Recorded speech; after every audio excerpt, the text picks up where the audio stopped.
mom, people ask me, like, you're not vaccinated. How did your mom make that choice? Why did she make that choice? Do you get sick a lot now? No. Don't think so. We're all healthy. You can't do it with junk food. I didn't do any junk food with the kids. That was it. Homeschooling. And she said, I'm never going to raise kids that care what other people think. Do you feel good about where we're going? Oh, Dell, it was the best of times and it was the worst of times. In this season, it's a season of freedom or enslavement. Dear mamas of the future, take this seriously. These great thresholds of life are God-given. We really need to take that seriously, and we need to come together right now and do everything necessary so that these teachings that have come through these two amazing women and many like them continue on and continue to guide us.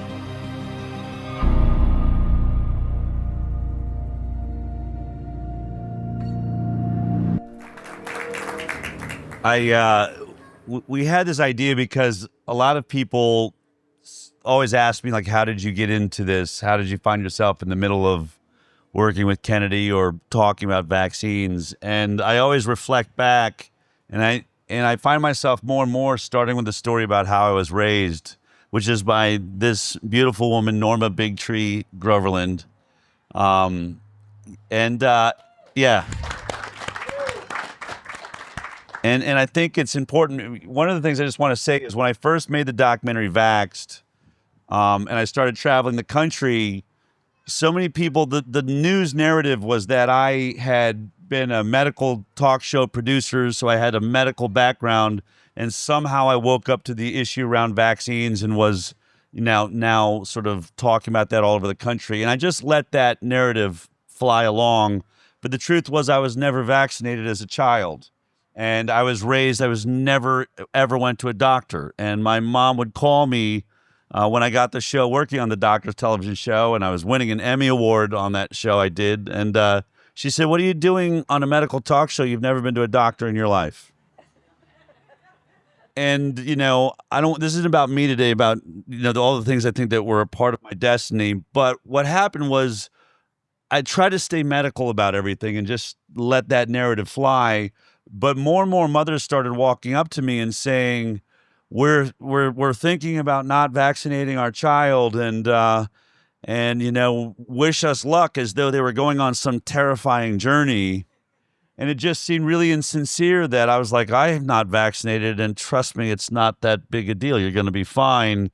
And I just felt like I need to start talking about that. And so I think the opportunity here, and I met Nancy Poor just a few weeks ago at an event speaking about natural health and organic farming and regenerative farming. And Nancy has been in this movement, if you will, an original MAHA Mom for, a very long time, and bringing Rudolph Stenier and the concepts of Rudolph Stenier to the world, which was something my mom, when she homeschooled me, we got into Rudolph Stenier. So I just thought, for those of us that are like seeing this in the environment we're in, it would be really interesting to hear what a MAHA Mom, or the MAHA Moms, as we're calling them now, how you came to those decisions all the way back then. So, Nancy, why don't we just start with you? Just give me a little sense of when you first started bringing your children into the world.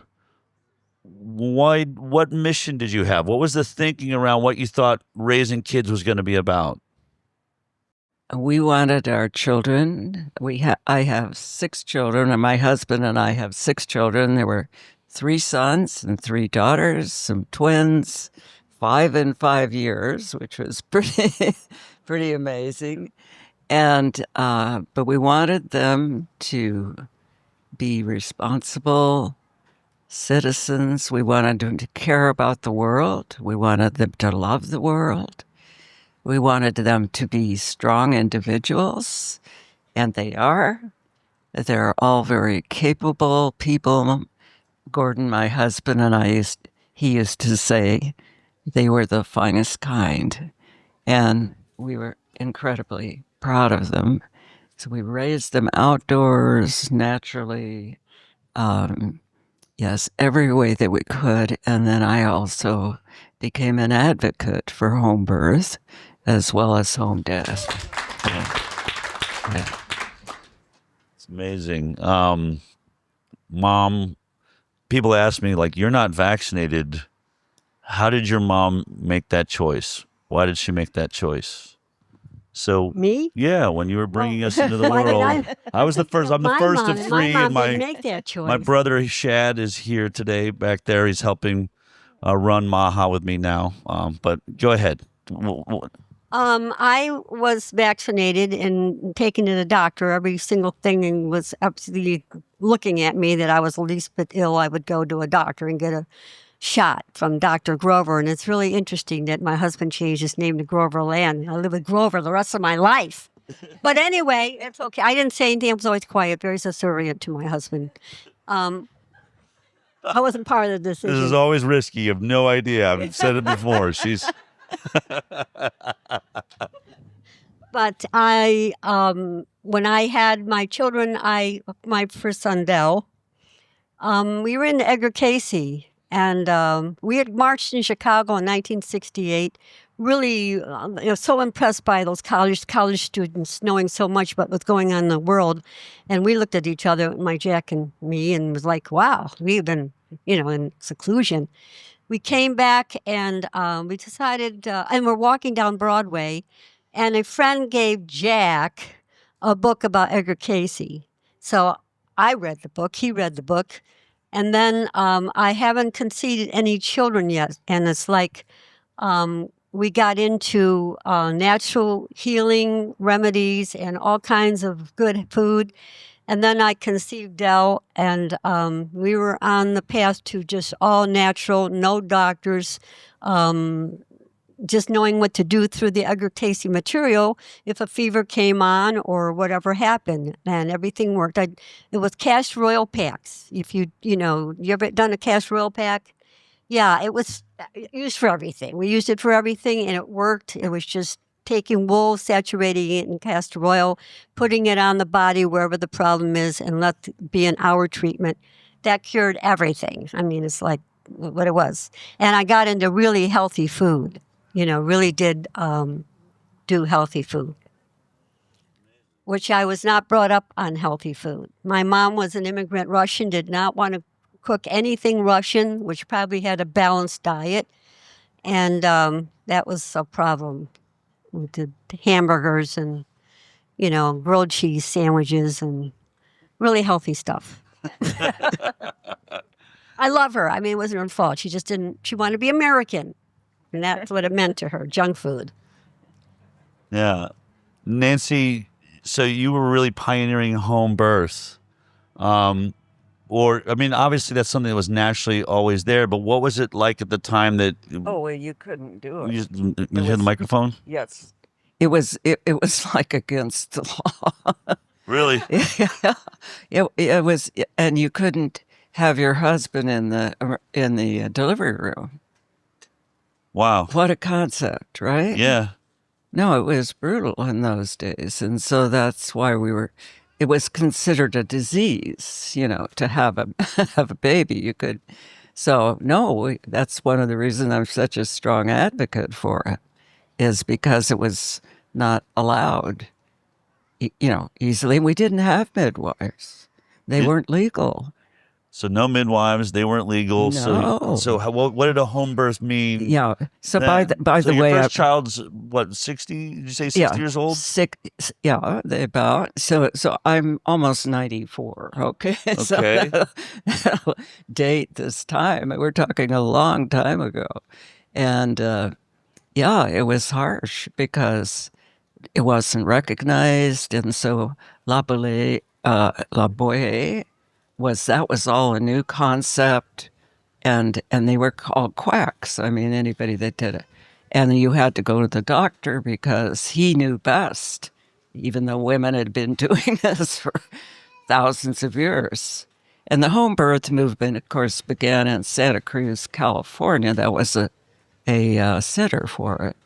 And so it spread out from there and then happily worked across the nation. But our midwives still have challenges today to keep their licenses, and just like the doctors do.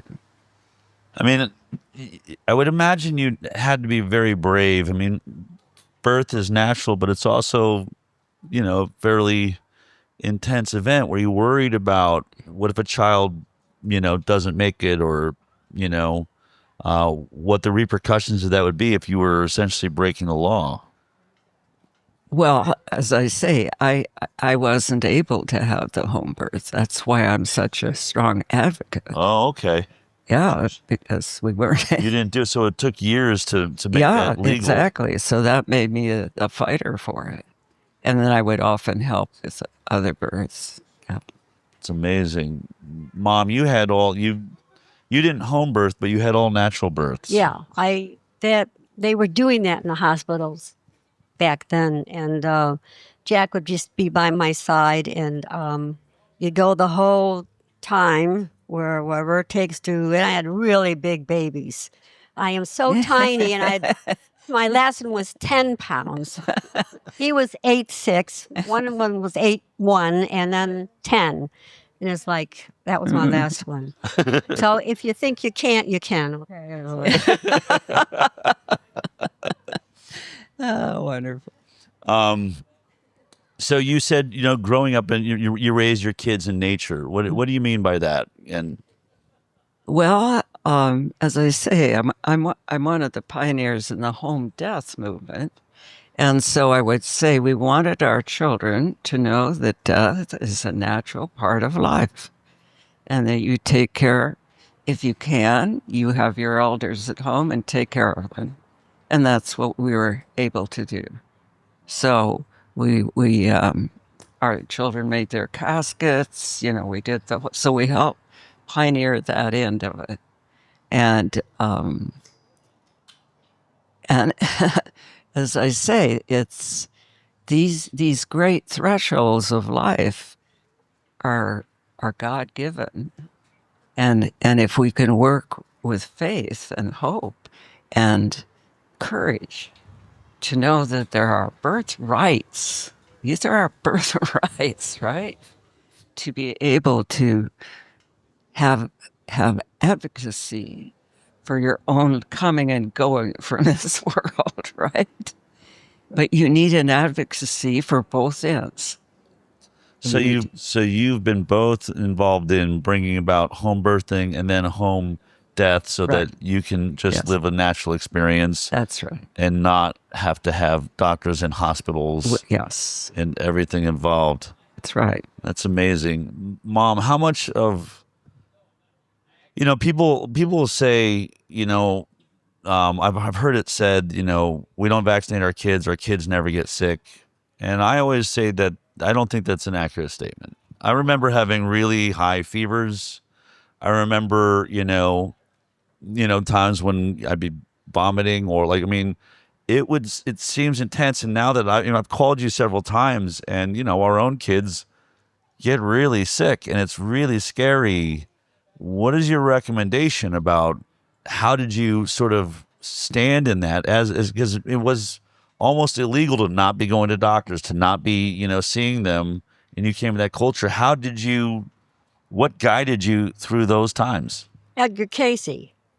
I mean, having read every book about him and what he recommended, it was like you had the strength, you had an understanding that, people get sick.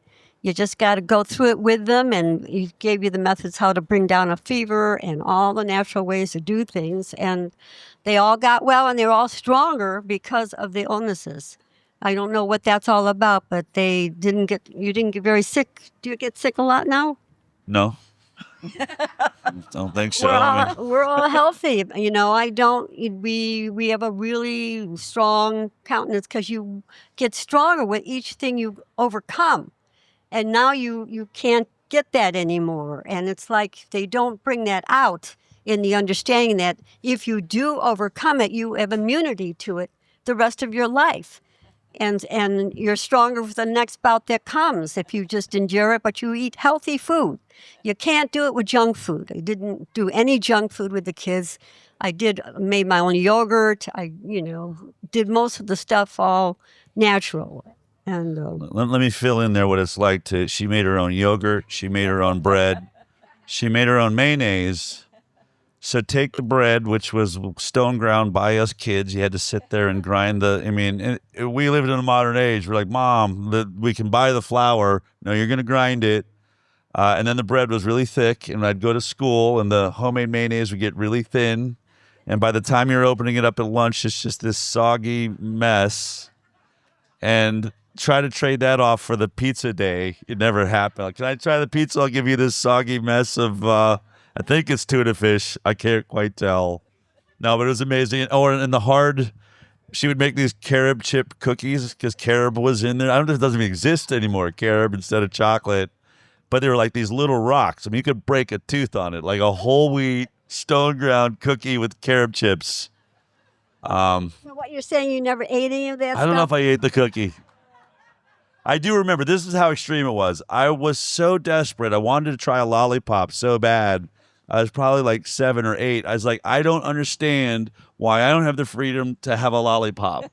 Because we were also being taught, to stand up for ourselves. And she said, fine, okay.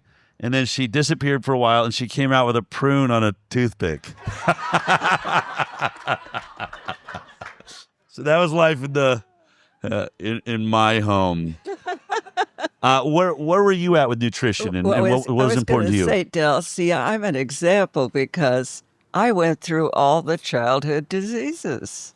I had them all. I had both measles, I had mumps, I had scarlet fever, I had whooping cough. Here I am. I'm 94. Yeah.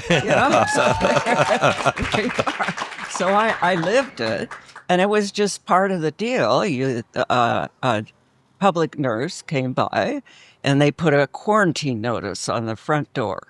So that means nobody could visit you for 10 days. And then mom stayed at home. They took care of their kids in those days. So when you would get sick, like one of these childhood illnesses, you would let the authorities know, and they would put a public notice on your door? Yeah. Yeah, they came by, and then you were quarantined for a while, and then you'd get out of quarantine, and so you'd play with your cats or your paper dolls or whatever it was.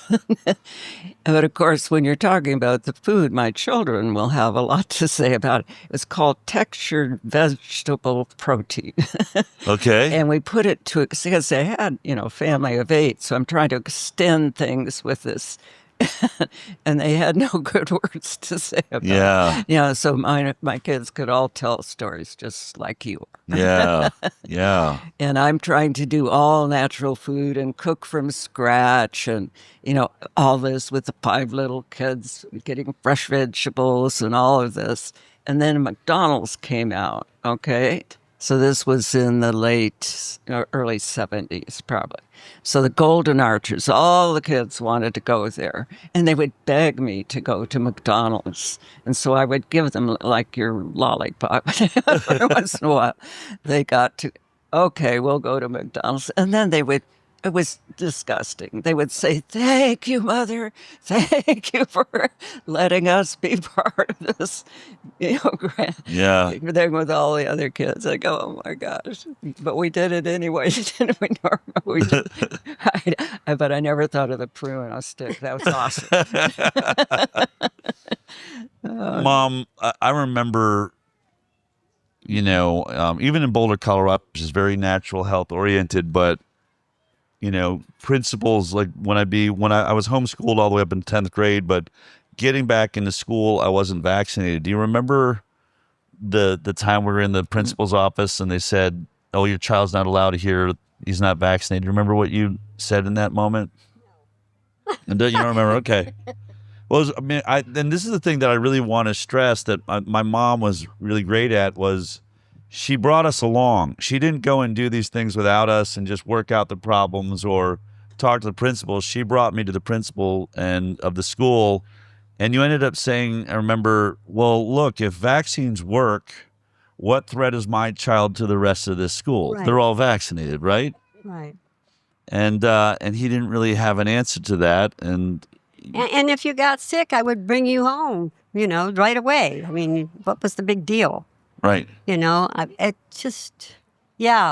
did say that. Yeah. Yeah, why don't you believe in your vaccinations? Glad you brought that back. That's Yeah. And that wasn't me speaking. I just had things would just flow out of my mouth. It was like I didn't give thought to it. It was like I meditated back in those days. We were really into the meditation, Edgar Cayce remedies.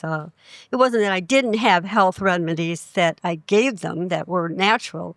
So we had Edgar Cayce as our guru. How many And, people know? Does anyone know who Edgar Cayce is in the room? Just quickly, is Edgar Cayce was probably the most proven psychic, I think, ever, where they literally tested him when he would go in trance. And there's amazing books if you ever want to read about him. What is he, late 1800s, Dad? Like 1800s into the early 1900s, about that time period? Yeah. And he had an ability to go in trance and could go into any body, especially children, anywhere in the world. Didn't matter where they were having a serious health issue that no doctor could figure out.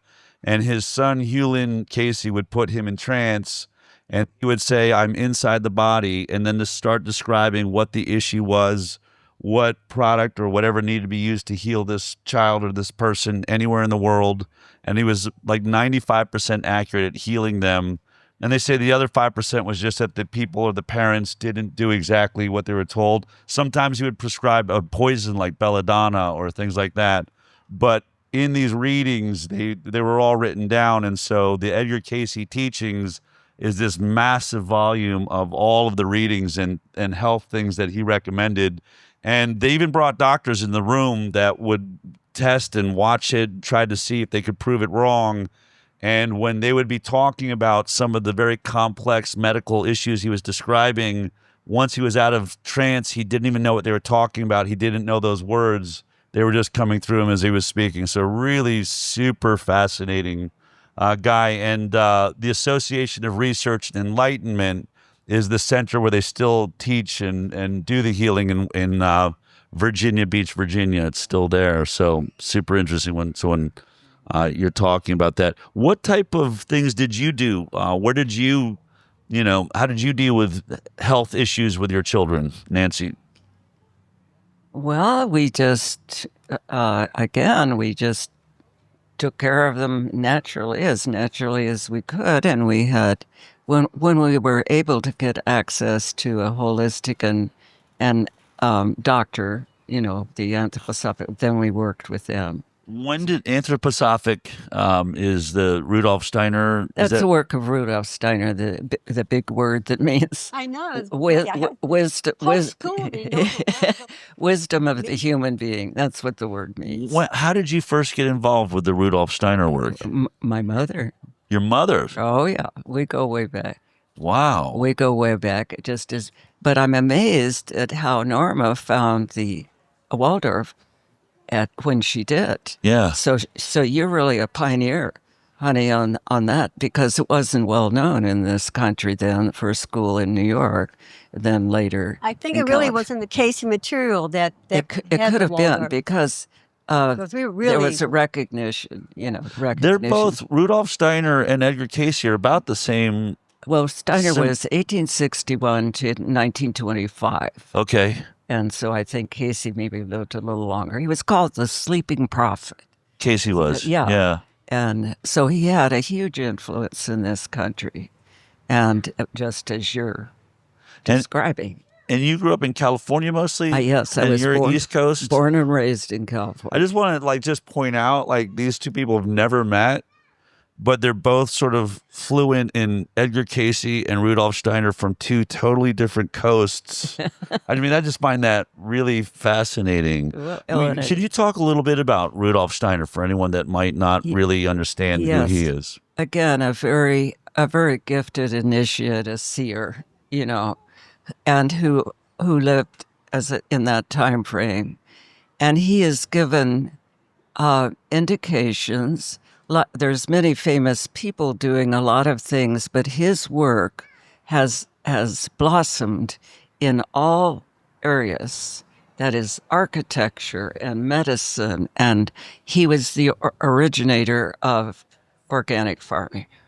So back in the 1920s, he starts what he called biodynamic farming. Maybe we've all heard of biodynamic farming, so that comes from the Rudolph Steiner teachings. And as I say, the original organics back in the 1920s, and then also in education, which is the stream of Waldorf education, and in the arts and in music. So in every sphere of life, he gives a rejuvenating, healing capacity to it, holistic, as well as recognizing the higher divinity of life in all things. So in the schools, then we don't look just as this child is behavioristically as what can we do, how can we make this child do this, or that you're just a bunch of genes and chromosomes, Right. So when you feel that way, you look at a child entirely differently than you would if you see this is just somebody I can condition, I can blank slate, I can write on. Do you see what I mean? Yeah. How do you want your child looked at in the system as just so many genes or so many, and if you got good genes, good luck. And if you don't, too bad. Hold your mic a little bit closer because I want everyone to hear what you're saying. Yeah. So just knowing that somebody's looking at your child with consciousness that this is a divine being embodied in this lifetime, if you will, and it's a mystery. A wonderful mystery. Who is this child? And as I'm watching these wonderful children here, okay, who are you? It's a whole different thing than thinking somebody's just a brain or genes or something to be molded and shaped. Do you see what I mean? Yeah, so you're saying instead of just seeing them as something you mold and shape, as a group of chromosomes and indoctrinate. What is the soul spirit that's coming into this world? Who's the spirit? And so when you're holding that question, then you're viewing this child entirely differently. And you're not seeing them just as, what can you make them do? I think another thing, though, that we did, we got you into meditation. Oh. You really, that was primal to everything. You knowing that you could turn into that silence and get understanding, and it helps you in school, it helps you physically, it helps you, and to have your children meditating, it's easy for them. They really do like it. It's not like it's a horrible thing. When, with all of us kids, you very much, I think probably, I don't know that you started with Steiner, you sort of found Steiner, but you naturally, through Edgar Cayce, you were very focused on our soul and spirit coming into this world. In fact, you had dreams about us. My parents both never found out what, gender we were going to be. They knew what gender we were going to be because they dreamt about us and would both dream the same name and say, in my case, it was Matthew. But you want to talk a little bit about how you guys use dream interpretation in working with us? Well, we'd go every Saturday to the ARE and doing dream interpretation. So that was part of our life at the ARE, which is the Association for Research and Enlightenment in New York City. And it was just a bunch of older people that were so enlightened. When we found the Edgar Cayce Center, we walked up and they were the oldest people we'd ever seen. And as we came up those stairs, all the young people started coming up to the ARE, and they were so welcoming. And we would be part of dream interpretation and meditation on Wednesday night, and it was all ages. When I did my first meditation, we went into this room, and we all sat down on the floor, and that's all ages. And I didn't know how to get out of that room. I wanted to get out, but I didn't know where anybody's legs were. And all I could think is everybody had to be disrupted by my thought process because I got to get out of here. I can't take this, And I stayed. And the next time it was easier, and the next time it was easier. That first time, I had to disrupt everybody that was meditating. I got to get out of here. Nancy, what was Rudolph Steiner really the center of the spiritual life that you brought to your kids? Did you go to church? Did you have what were those things about? It was basically when, of course, I got it first from my mom. Yeah. But when you're 16, you're not totally interested in everything your mom's just discovered. Yeah. Can you relate? Yes. Okay. So it took me a while till I had my own children. And then as I had my own children, then I could watch. Oh, he's right about that. Oh my gosh, they're going through that phase. And the most, most exciting, like when a child wakes up to self-consciousness, that around 2. So if you begin to understand that when a child is saying no, they're having the first experience of being separate from mom.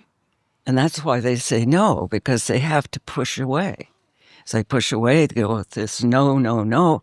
And then I just told a mom, the Uber driver mom, when I came here, I said, your son is going to be saying I soon, and nobody else can teach you that. Knowing who you are when you say I am, no one else can teach you that. That has to be an inner experience where you wake up, oh, I'm separate. And then this goes in phases through life, through 9 and through 15 and 21, that we have an individual waking up to self-consciousness. And so in this work, it's freedom. We want a child who's going to grow up and give purpose and direction to their life out of freedom. So that having this inspiring child development picture there, that's what kept me going. And eventually to a Waldorf teacher. And then I also became a founder of Rudolph Steiner College in Sacramento and worked there for 40 years. So, but I'm also deeply interested in the spiritual destiny of America. Yeah, which she's so representative of. Yeah. Right. One of the things I talk about, Mom, I just got back I spoke the last several nights in California, just got back this morning, but I was saying in America, it's the only nation that really celebrates the individual. Almost every other nation has sort of a socialist perspective that the body, the body of humanity is more important than the individual. And I would say you were very focused on what each of our individual personalities were and what we were going to do in the world. And I've always said that you taught me to question authority, which makes raising a child difficult. How did you handle our personality? I feel like you really infused us. There's loud outbreaks and arguments. How did you navigate that and feel like you were doing what was right? I don't think if it was meditation. In meditating, you raise to a different consciousness so that you're open to what God wants you to do and not your ego, what you are being challenged to face on your own thinking. There's a higher consciousness, and we definitely were very serious about meditation. We did group work. We went to the meditation with the ARE. It was a spiritual time. So many people in that age group all came into meditation. Maharishi came. It was just the time to get into meditation. The world needed help. And so many people got into it, and that was your food. And so I just was guided to whatever I did. I was guided. I never thought about it. I knew what to do. We did go to the ARE regularly. We were really dedicated. And we had a Search for God group that we met with, which were, a lot of college students, a lot of parents that we met Wednesday? I think one point that is very helpful, and that's about the price they okay for me with another shirt. Oh, I've told that story many times. Develop these children to become self preserving in a world that was like shattered.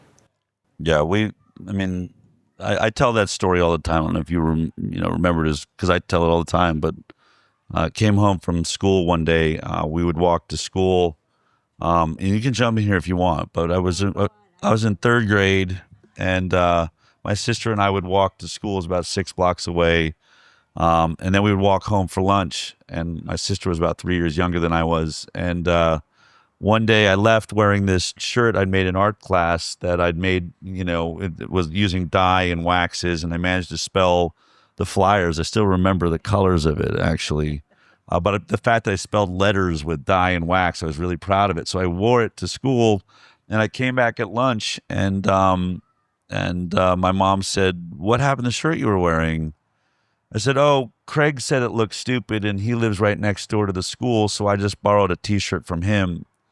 And my mom pulled me and my sister out of school that afternoon. Homeschooling. Yeah. We're doing homeschooling. You're not going to have done to you what done to me.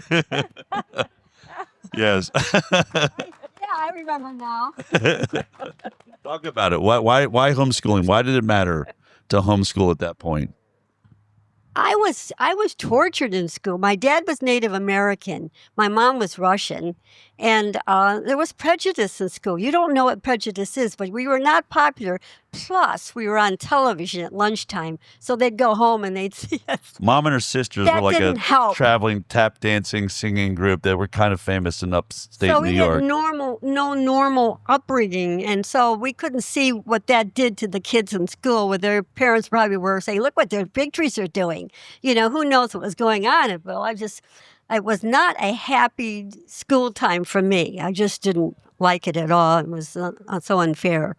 But that was why I did homeschooling. So as soon as you saw me like kowtowing to what my friends thought about me, that was it. Homeschooling. and she said, "I'm never going to raise kids that care what other people think." Yeah. As we sort of wrap this up, and I could go on all day because you're both so amazing, but you set out on a journey, Nancy, to bring Rudolph Steiner teachings and Waldorf and into universities, pioneer in home birth and home death. When you look at the world we're in now, do you feel good about where we're going? Oh, Del. I woke up this morning and I thought, Dickens' story, The Tale of Two Cities. So it begins like this. It was the best of times and it was the worst of times. It was the wisdom times and it was the foolishness times. It was the season of spring and it was the season of winter. It was the season of hope and the season of despair. And it was so like our times. And so I would add to that, in this season, it's a season of freedom or enslavement. It's a season of, you could say, independence, recognizing the divine reality of our being and the liberty to express that divine being in this world, or total control by another force. So the acknowledgement of these powers in the world that would steal our humanity is the reason why we celebrate a mother like yours and hope that this example of her courage and her consciousness will ray out to countless people. And in addition to that, if I could say, because the destiny of our times and where we're born and our country is so critical, and I feel that you are exemplifying it in your family because she has the Native American wisdom and roots and courage to have been this MAHA or initiating mama, just completely out of herself, but also with the roots that I feel is the destiny of this country, to be able to combine modern consciousness, modern awareness, self-consciousness, and yet have access to the wisdom of the ages that in the Native American tradition, through the great peacemaker, which is where you were raised and her father was from. This is the tree of peace. Yeah, I wear the tree of peace right. all the time. Yes. And so this is something I've written about and in my work and taught about for 30 years. The great peacemaker as the legend and lived history of this country that every school child should know in this nation was the beginning of democracy in this nation. And it's critical that we bring together modern courage and consciousness among the I think we can challenge them together. Dear mamas of the future, take this seriously. Take your role and your importance and what it means for you to show up and to stand against the crowd, which is what we did with our kids too. We want you to be independent thinkers, and believe me, they are. They're wonderful, independent characters who are looked to in their community for leadership and capacity. So we need to raise resilient kids, which is, you're the example. There you are, resilient kid, Yeah. personified, raised by a conscious mama. And hooray for that. Plus, this aspect of America's destiny of bringing together the most profound wisdom of the past with the courage of the MAHA Moms. I want to reference Jessica over here, of standing up when she saw the need. She was there. Do you see? She stood up. Get the mic on your... Yeah, she stood up. She stood up. And she made something happen. Yeah. Okay, there's the next generation, Jessica. And let's hope there'll be many more that we'll hear, hopefully, that we can inspire together. Right, Norma? Well, I want to say I had the husband that let me do what I did. Yeah. And he was from dire poverty. It was unbelievable, his background. And when your soul comes in, his soul came in. He was a master of the teachings of truth. And he let me do this homeschooling thing. So it isn't just me. He's been an example of a great dad, right? We'll talk to him on Father's Day. Yeah. Okay. Have another. Well, I want to thank both of you. It's actually, I'm kind of mind blown here because none of this was planned. These two have never met each other. And I guess it's sort of, well, clearly you have.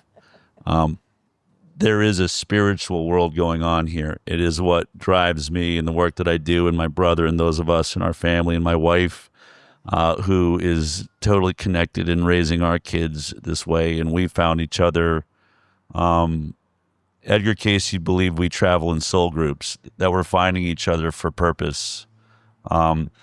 It's moments like this that make me really believe that is actually happening.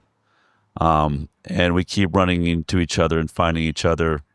And maybe we've been here multiple lifetimes. Wherever you're at with that thought, you can walk with that on your own. But I do know that this lifetime and this moment, and as you so clearly said, Nancy, this nation, the United States of America, is hanging in a balance right now.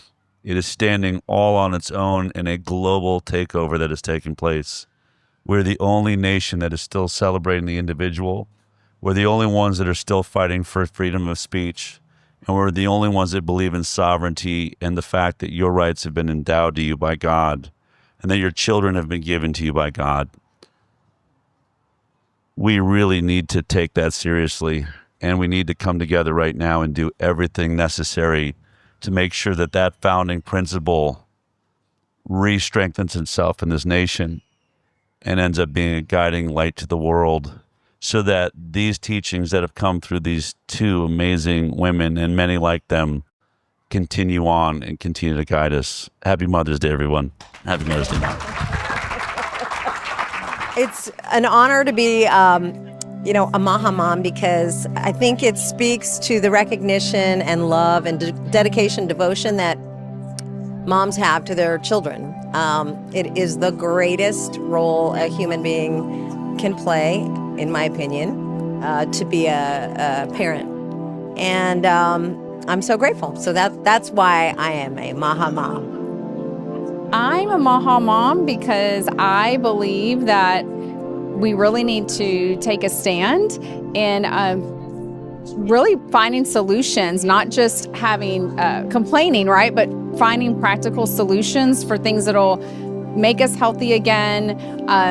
Let God and this world that He created do what it's supposed to do without getting all these man-made chemicals and different things in the way. I mean, God's pretty amazing. He knows what He's doing. So let's get out of the way and go with our environment instead of against it. And so MAHA mom to me means someone willing to take a stand and help other moms and bring them along the way.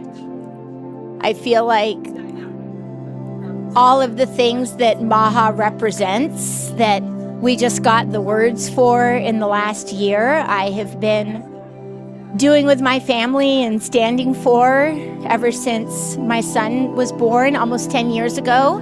Choosing the pathway of just natural living, free of interventions, has been probably one of the things I'm proudest about in being a mother. To me, MAHA was really this unifying term that allowed us all to come together and fight for not only the idea of informed consent, but to be able to fight for things like regenerative agriculture, things like making sure that the skies are clear and the air that we breathe is healthy, that the water we drink is free from fluoride and other medications. So in short, I think MAHA is really this unifying term that we didn't really have a name for until recently. I'm really grateful that, now we can call it MAHA Moms, and I'm happy to be part of it.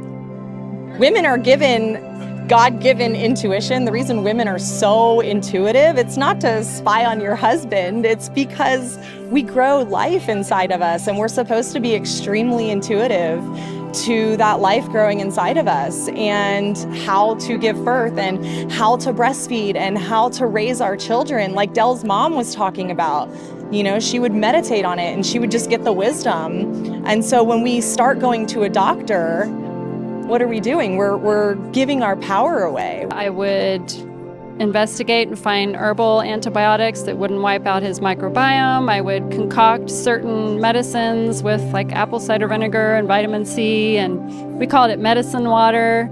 So I was really his doctor, and I stopped taking him to the wellness checkups because they just tried to push us to vaccinate every single time, and there wasn't really anything they were doing other than weighing him and looking down his throat. Don't give them anything bad. Give them breast milk as long as possible. Feed them from the earth. Stay out of the pediatrician's office. They don't need a well care visit. They need you. They need nature. They need natural foods. And we all need community of other families and mothers that will affirm these choices. You take your power back from the second that you find out that you're pregnant, and you decide, I'm going to make the decisions. I'm going to do everything with my own autonomy.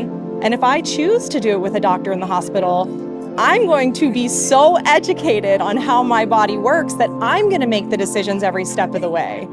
And I think the more educated you get on the process and the more you break down that fear, the less you're going to want to do it in the hospital and with a doctor. Listen to your intuition. God's given you everything that you need to be a mom, and find a great mentor that you can lean on, the mamas who've gone before you. And then once you go through that, don't keep it to yourself. Share that with the other mamas that come along after you. Listen to your intuition. Take time to pray or meditate or both. I think that skill alone is a game changer. 15 minutes will go a long way. Your whole day will improve exponentially. Meditation is the key to life. And at whatever age you get into it, it's going to make you healthier. It's going to get you on the track of what you're supposed to be doing. And it is the answer. And, and you can pray, that's great. But you don't know what you're praying for until you're meditating. Once you meditate, then you kind of know what you want to pray for. Reading spiritual books and eating good food, and boy, that is the key to a successful life. To be a MAHA mom, you want to be awake, you want to be active, you want to be advocating for your children and for the environment and the world that they're going to grow up in. And so I am so joyful to be the oldest one at this event, at almost 94, out here able to meet these fabulous people from all ages and all over that are joined at the heart for this work.